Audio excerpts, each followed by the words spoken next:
താൻ വാങ്ങിയ refrigerator repair ചെയ്ത് കിട്ടാനുള്ള ഉപഭോക്താവിൻ്റെ അവകാശം ലംഘിച്ച ആ ബ്രാൻഡ് നിർമ്മാതാക്കളും സർവീസ് സെൻ്ററും 1,00,000 രൂപ നഷ്ടപരിഹാരം നൽകണമെന്നാണ് എറണാകുളം ജില്ലാ ഉപഭോക്തൃ തർക്ക പരിഹാര കോടതിയുടെ ഉത്തരവ്.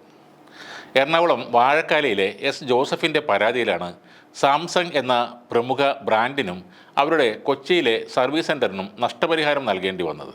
2019 ജനുവരി മാസത്തിലാണ് സാംസങ് സർവീസ് സെൻ്ററിനെ തൻ്റെ ഫ്രിഡ്ജിൻ്റെ റിപ്പയറിങ്ങിനായി പരാതിക്കാരൻ സമീപിച്ചത്. കൂളിംഗ് സംവിധാനം തകരാറിലായി എന്നതായിരുന്നു പ്രശ്നം. എന്നാൽ 25 ദിവസങ്ങൾ കഴിഞ്ഞിട്ടും നടപടി ഒന്നും തന്നെ ഉണ്ടായില്ല. ഇതുമൂലം കുടുംബത്തിൻ്റെ ദൈനംദിന പ്രവർത്തനം തന്നെ താളം തെറ്റിയെന്ന് പരാതിക്കാരൻ പറയുന്നു. പ്രായമായ തൻ്റെ മാതാപിതാക്കളുടെ പ്രമേഹ ചികിത്സാ മരുന്ന് സമയത്തിന് ഉപയോഗിക്കാൻ കഴിയാത്ത സാഹചര്യവും ഉണ്ടായി. നിരവധി തവണ സർവീസ് സെൻ്ററുമായി ബന്ധപ്പെട്ടിട്ടും പരിഹാരമുണ്ടായില്ല. അവസാനം മറ്റൊരു സ്വകാര്യ സർവീസ് സെൻ്ററിനെ സമീപിക്കാൻ ഉപഭോക്താവ് നിർബന്ധിതനായി.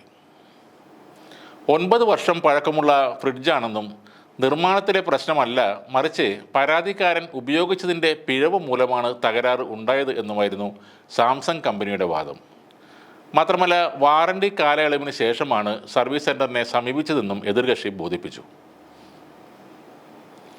എന്നാൽ ന്യായമായ സമയത്തിനകം ഫ്രിഡ്ജിൻ്റെ സർവീസ് നടത്തുന്നതിൽ എതിർകക്ഷികൾ വീഴ്ച വരുത്തിയതിനാൽ നഷ്ടപരിഹാരം ലഭിക്കാൻ കസ്റ്റമറിന് അവകാശമുണ്ടെന്നാണ് DB ബിനു അധ്യക്ഷനും വി രാമചന്ദ്രൻ, TN ശ്രീവിദ്യ എന്നിവർ അംഗങ്ങളുമായ എറണാകുളം ജില്ലാ ഉപഭോക്തൃ കോടതി പറഞ്ഞത്. വലിയ വില കൊടുത്ത് ഉൽപ്പന്നങ്ങൾ വാങ്ങുന്ന കസ്റ്റമർ അത് പ്രവർത്തനരഹിതമായാൽ സർവീസ് സെൻ്ററിനെ സമീപിക്കുന്നു. പലപ്പോഴും കൃത്യമായ സർവീസ് ലഭിക്കാറില്ല.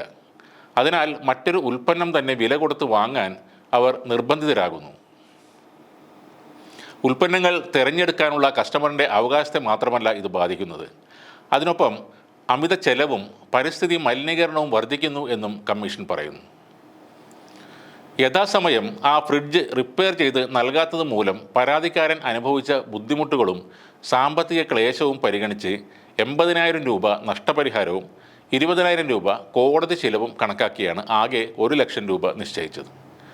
30 ദിവസത്തിനകം ഈ തുക എതിർകക്ഷികൾ നൽകണമെന്നാണ് കോടതിയുടെ ഉത്തരവിൽ പറയുന്നത്. ഉപഭോക്തൃ സേവനം അഥവാ കസ്റ്റമർ സർവീസ് ഏറ്റവും മോശമായ രീതിയിൽ നടക്കുന്ന ഒരു നാടാണ് നമ്മുടേത്. പല വിദേശ രാജ്യങ്ങളിലും സർവീസ് ടീമിനെ ആദ്യം പഠിപ്പിക്കുന്ന വാചകം കസ്റ്റമർ ഈസ് ഗോഡ് എന്നാണ്. കാരണം കസ്റ്റമർ ഇല്ലെങ്കിൽ നിങ്ങളുടെ ബ്രാൻഡ് ഇല്ല എന്ന കാര്യം അവർ കൃത്യമായി മനസ്സിലാക്കുന്നുണ്ട്. നമ്മുടെ നാട്ടിൽ ഒരാൾ സാധനം മേടിച്ചാൽ അതോടെ തീരുന്ന ഒന്നാണ് കസ്റ്റമർ റിലേഷൻ. കൂടിപ്പോയാൽ വാറണ്ടി പീരീഡ് വരെ ആ ബന്ധം കാണും. വാസ്തവത്തിൽ നിങ്ങളുടെ ബ്രാൻഡ് ഉപയോഗിക്കുന്ന കാലത്തോളം അയാൾ നിങ്ങളുടെ കസ്റ്റമർ തന്നെയാണ്.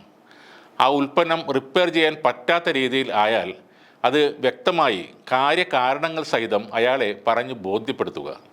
തീർച്ചയായും അയാൾ വീണ്ടും വാങ്ങുന്നത് നിങ്ങളുടെ കമ്പനിയുടെ പ്രോഡക്റ്റ് തന്നെ ആയിരിക്കും. ഈ കേസിൽ സാംസങ്ങിന് സംഭവിച്ചത് എന്താണെന്ന് വെച്ചാൽ 9 വർഷം കഴിഞ്ഞതുകൊണ്ട് ആ കസ്റ്റമറിൻ്റെ പരാതി ഗൗരവത്തിൽ എടുക്കേണ്ട എന്നൊരു ചിന്തയാണ്. അതൊരു തെറ്റായ ചിന്ത തന്നെയാണ്. ഒരു ഫ്രിഡ്ജിൻ്റെ ലൈഫ് ടൈം കൃത്യമായി പറയാനാവില്ലെങ്കിലും ഏതാണ്ട് 20 വർഷം വരെയാണ് ആ കാലാവധി.